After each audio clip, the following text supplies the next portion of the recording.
আমার জীবনে এত দুঃখ কেন, আমার জীবনে তো ভালো কিছু হয় না, খালি সব কষ্ট আমার কেন? এরকম আছে না নাই?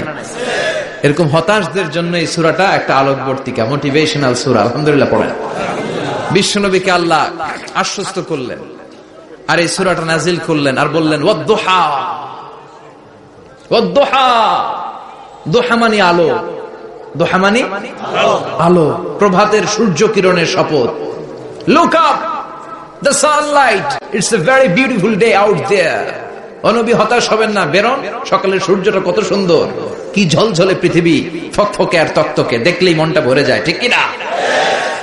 দুহা, দুহা মানে আলো, আশার আলো, সম্ভাবনার আলো। আমাদের জীবনে আলোর দরকার আছে না নাই? আলো না থাকলে আমরা বাঁচতে পারবো? আলো লাগে বড় ভালো। এই আজকে আলো না থাকলে আমরা দেখা যেত। এজন্য কোরআনকে আল্লাহ আলো বলেছেন। কোরআনকে কি বলেছে?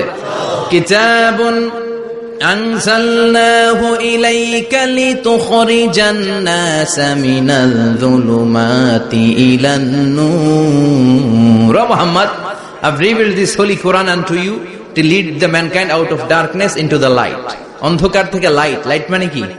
আলো, আলোর দিকে নেয়ার জন্য কোরআন পাঠিয়েছি। আবার বিশ্বনবীকেও আল্লাহ নূর, নূরের সাথে তুলনা করেছেন।